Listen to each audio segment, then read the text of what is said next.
और जो इस गोलू टू बुल है इसके लिए कुछ नहीं है, क्योंकि ये दुनिया का, मैं दुनिया कह सकता हूँ, मैं इंडिया का नहीं कह सकता, दुनिया कह सकता हूँ, इसका कोई भी जोड़ नहीं है। किस मामले में? ये ब्रीडिंग के मामले में आज देश में सबसे बड़ा जानवर हाथी माना जाता है। उसके बाद अगर है जानवरों में, ये गोलू टू बुल मुर्रा का है, यानी इसको मिनी हाथी कहा जा सकता है।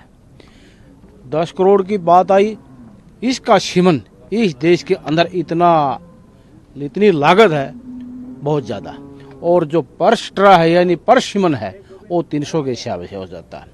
और जो पूरे हर मंथ कम से कम भी 1000 से लेकर 4000 डोज इसकी बन जाती हैं, खासकर को 4000। हाँ, जब ऑफ सीजन चल जाता है 1000 बनवा लेते हैं, लेकिन जब ज़्यादा डिमांड सीजन चलता है ना सीजन, उसमें पर मंथ 4000 और 300 के हिसाब से पर मंथ पर सीमन मतलब लगा लो 4000 सीमन पर सीमन 300 रुपये के, तो कितने अमाउंट हो गए। बात सीमन से भी छोड़ो, मेरे फार्म पर तो 100 भैंस मुर्रा है, उनके एआई करवाता हूँ। हर वर्ष में एक बच्चा मुर्रा भैंस दे देते, हर वर्ष 100 बच्चे हो गए।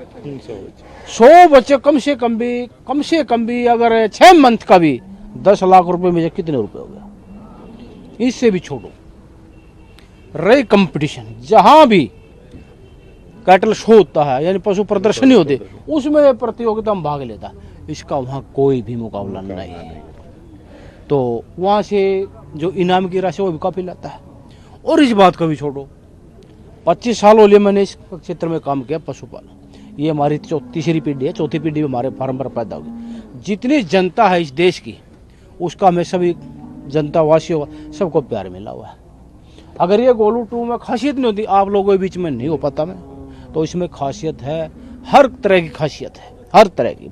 पब्लिक के बीच में रहता है, पब्लिक को मेरे को प्यार भी मिला होता है, नीचे से लेकर स्टेट लेवल से, डिस्ट्रिक्ट से लेकर और मेरे अंतर्राष्ट्रीय अवार्ड तक मिले हो चुके हैं।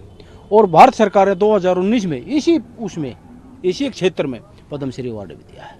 तो ये देखिए 10 करोड़ की खासियत क्या है। इसे मिला है, इसी लाइन से मिला है। अच्छा, पशुपालन के क्षेत्र में ही मिला, आपको मिला है? मेरे को मिला। हाँ। तो लगाओ 10 करोड़, इसके लिए कोई ज्यादा तो नहीं। तो ये इसमें ये खासियत है। मेंटेनेंस क्या है इसका? कैसे आप क्या देखिए पिलाते देखिए, खाना पीने वाली कोई ऐसी बात नहीं है, आम जानवरों की तरह खाता है, ऐसी बात नहीं कि इस तो कुछ हो ऐसे। लेकिन ये ब्रीड है, 30 किलो ये हरा सूखा चारा खा, 5, 7, 10 किलो तक ये फीड खा लेता है, यानी पर डे 1500 से 2000 तक इसका खर्च है। उससे ज़्यादा लंबा चौड़ा इसका खर्च, इनकम बहुत ज़्यादा है, नाम भी है, पहचान भी है, और ब्रीड पर सुधार भी करे। जो इसके बच्चे यानी कटड़ी आते हैं वो अच्छे दूध की आती हैं, और जो इसके मेल काप होते हैं वो भी बहुत अच्छे आते हैं। तो मैं तो पूरे देशवासियों को यही संदेश देना चाहूँ, नौजवान साथियों को यही कहना चाहूँगा, क्योंकि आज देश बेरोजगारी की तरफ बढ़ता जा रहा है। भाई पढ़ लिख करके अच्छे सीमन का पर अच्छी ब्रीड प्राप्त करो। तो मैंने कहता हूँ सरकारी नौकरियों को ये ब्रीड मुर्रा यानी डेयरी का व्यवसाय सरकारी नौकरों को पीछे छोड़ सकती है। अच्छा, इसके ब्रीड का सबसे ज्यादा दूध कितना निकला है? इसकी जो पहली बार जोटी है 18 से 21 किलो तक उन्होंने दूध दिया है। इसकी माँ का भी दूध था? इसकी माँ का 26 किलो था। जब इसकी सेकंड लैक्टेशन में आएगी वो 28-29 किलो तक दूध देगी। अभी तक सबसे ज्यादा दूध देने वाली 21 किलो हर की यानी पहली बार उसने दिया है। अभी तक टोटल कितने ब्रीड इसने? देखिए कम से कम इसके पैदा 30,000 बच्चे पैदा हो चुके हैं, और इसकी एज कम है, ज़्यादा नहीं है, 10-12 जोटियाँ 6 साल की है। 6 साल? हाँ, और जबकि इसके 20 साल तक ये सीमन देगा, 20 साल तक तो कम से कम भी ये सीमन देगा, और 15 साल तक, आज से 9 साल तक और कंपटीशन लड़ेगा। तो ये इसका कोई अनुमान नहीं है कितनी राशि हमें दे सकता है। नजदीक में दिख नहीं रहा है इसका? नहीं दिख नहीं रहा है, अभी कोई नहीं दिख रहा। इसी के सीमेंस का बिल्कुल ये भी खासियत है। अगर 25 साल से मैं तो मतलब गोलू 1 जोटा आ रहा था ना, उसी ही पीढ़ी उसी की बल्ड लाइन ही जीतती है। अगर जब इसकी बल्ड लाइन और बल्ड लाइन की पार नहीं पड़ती, इसी की blood line first second third इसी की बल्ड लाइन रहती है। तो ये आप यहाँ लाने का उद्देश्य क्या? देखो, सरकार ने मेरे को संदेश दिया, मैं उसके संदेश के अनुसार मैं यहाँ पर पहुँचा हूँ, और बिहार की जनता को, पशुपालकों को दिखाए भी गए, और आपकी वीडियो के माध्यम, आपके चैनलों के माध्यम से कुछ सिखाए भी गए। क्या करेंगे अब आगे इसको लेकर के? क्या देखिए आपका आगे पूरा इसके प्लान 2 है? दिन तक ये 23 तक यहीं रहेगा, हाँ। फिर उसके बाद जाएंगे, फिर और कोई सी स्टेट में कोई से राज्य में अगर प्रदर्शनी के वहाँ जाएंगे।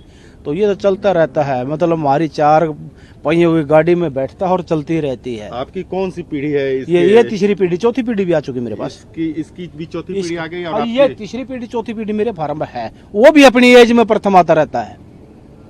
3 साल का हुआ, पिछले साल से लगा, 1.5 साल का कम्प्लीट। आप कितनी पीढ़ी से लगे हुए हैं मैं मेरी पिताजी? मेरी 52 साल की एज हुई है हाँ। और 25 साल से मैं काम कर रहा हूँ। इसको लेके कभी विदेश भी जाना हुआ क्या? देखो विदेश में अगर ऐसी सरकार भेजेगी तो हम जाएंगे, और पूरा विश्वास है एक तरफ बिल्कुल मैच करा देगा।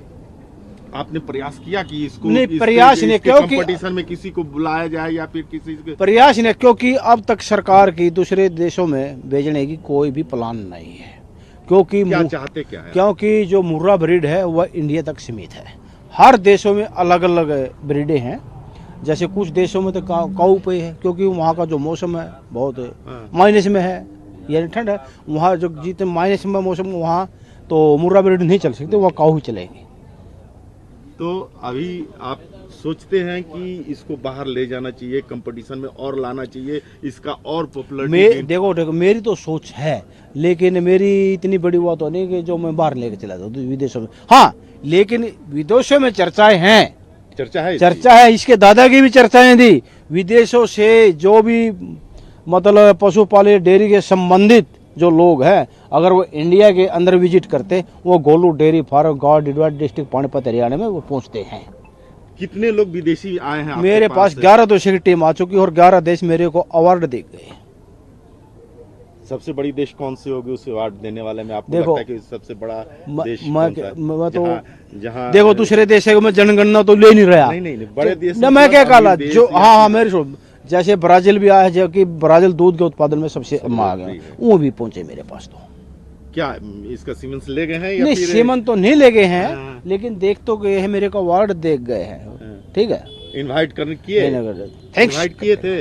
बिल्कुल किए थे, बड़े मान सम्मान के साथ मैंने इनवाइट किए हुए, बाजे धमाके के साथ किए। बुलाने के लिए कहे थे कि हाँ, कह गए थे, लेकिन मेरा समय तो नहीं। मैं मतलब भारत की सरकार के, मैं जो हरियाणा के मुझसे मुर्रा से मैं उसका प्रधान भी हूँ। और मैं ये भी लड़ाई लड़ता रहा सरकार के, भाई हर स्टेट से 5-5 किसान हर साल को दूसरे देशों की विजिट करानी चाहिए, ताकि बाहर से कुछ सीख पाए। लेकिन इस बारे में हमारा सरकार ने कोई ध्यान नहीं दिया अब तक। क्या नाम हुआ आपका? मेरा नाम नरेंद्र सिंह है। कहाँ से के रहने वाले? पानीपत से, गांव डिडवाड़ी, डिस्ट्रिक्ट पानीपत हरियाणा। ये बताइए कि आप इसकी सेवा करते हैं, इसका इतना चमक रहा है, इस पे बाल भी एकदम नहीं है, कैसे ये मेंटेन करते हैं? मैं इसकी हर सप्ताह इसकी शेविंग करता हूँ, फिर इसकी मसाज मारता हूँ। किस चीज से मसाज मारते हैं? तेल से। कोई विशेष तेल है क्या? सरसों का तेल होता, अपना देसी तेल। देसी? दिन में मसाज हाँ। करने में कितना तेल लगता है? 1 मिनट आप बात कर लीजिएगा हमारे पास, है ना? तो ये डेली मसाज होती है इसका? डेली मसाज कई बार होते दिन में, कितने बार दिन भर में? 2-3 बार। कितना लगता होगा तेल महीने में? तेल का तो कोई वो नहीं, पाइया तेल, आधी किलो तेल एक बार लग जाता है। प्रेम से मसाज कराता है एकदम। हाँ, किस तरह का ये बिहेव करता है जब आप इसके ये साथ? ऐसे माल से करते हैं, आराम से करवाता है।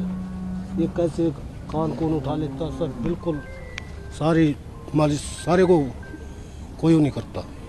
कितना प्रेम करता है आपसे? आप इसकी भाषा समझते हैं या फिर ये भी समझता है ये आपकी भाषा समझता है, जैसे एक बाप अपने बेटे से करता है। अभी कुछ कहना होगा तो क्या कहेंगे इसको? तो क्या रिएक्शन होगा इसको कहेंगे गोलू उठ, हाँ गोलू बैठ, हाँ।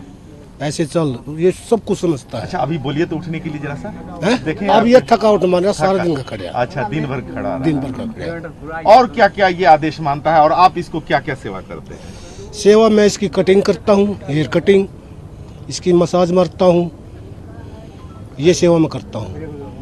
कितने दिन से लगे हुए हैं इसके साथ आप? 2004 से इसका जो दादाजी था गोलू 1, हाँ, उसी के टाइम से लगे हुए हैं, लगे हुए हैं। लगे हुए हैं। अच्छा, इसको जहाँ रखते हैं आप, हाँ। वहाँ क्या क्या व्यवस्था किए हुए हैं? इसकी हर व्यवस्था है, इसके जहाँ रखते हैं, इसका तालाब बना हुआ है नहाने के लिए? नहाने के लिए। इसके कमरे में एसी लगा हुआ है और इसका टीवी रखा हुआ है, टीवी देखता है? टीवी देखता है। क्या मतलब दिखाते हैं टीवी में इसमें? ये अपना देखता रहता, मस्त रहता, देखा हर बात समझता उसकी। मतलब कौन सा चैनल या क्या लगाते हैं? कोई सा लगा ले वो उसी में मस्त रहता है ये। कोई एनिमल वाला चैनल देखता हाँ हाँ है? देखता है। क्या रिएक्शन क्या होता है इसका? उसमें खुश होता है ये देख के, मस्त झूमता है। झूमता है। किस तरह से झूमता है? क्या लगता है कि आपको अब झूम ये रहा है? ऐसे ऐसे करता है, बस मस्ती मारता है, जैसे एक बच्चा मस्ती मारता है। अच्छा, कैसे लगता है कि ये भूखा है? ऐसे तो टाइम तो बंधा हुआ है इसका। हाँ। अगर बीच में इसको भूख लगता है तो क्या ये कुछ रिएक्शन करता है, कुछ बताता है कि आपको मैंने खाना दिया? हाँ ये रिंगता है, भूख लगे जब जैसे पशु रिंगता है ऐसे वो बता देता है। आपको देखता है, अगर 1-2 दिन नहीं देखा, हाँ। 2-4 दिन नहीं देखा तो क्या रिएक्शन होता है इसका? आंखों से आंसू बहती है। हाँ, हाँ एकदम आंसू निकलने आंसू लगता है निकलने लगते हैं, और गले लगता है, गले लगता है। आके सटता है, क्या करता है? क्या हाँ करता है? बिल्कुल हाँ। क्या करता है जब आप 2-3-4 दिन के बाद मिलते हो, कहीं जाते हो तो? ऐसे मुंह रख लेता है,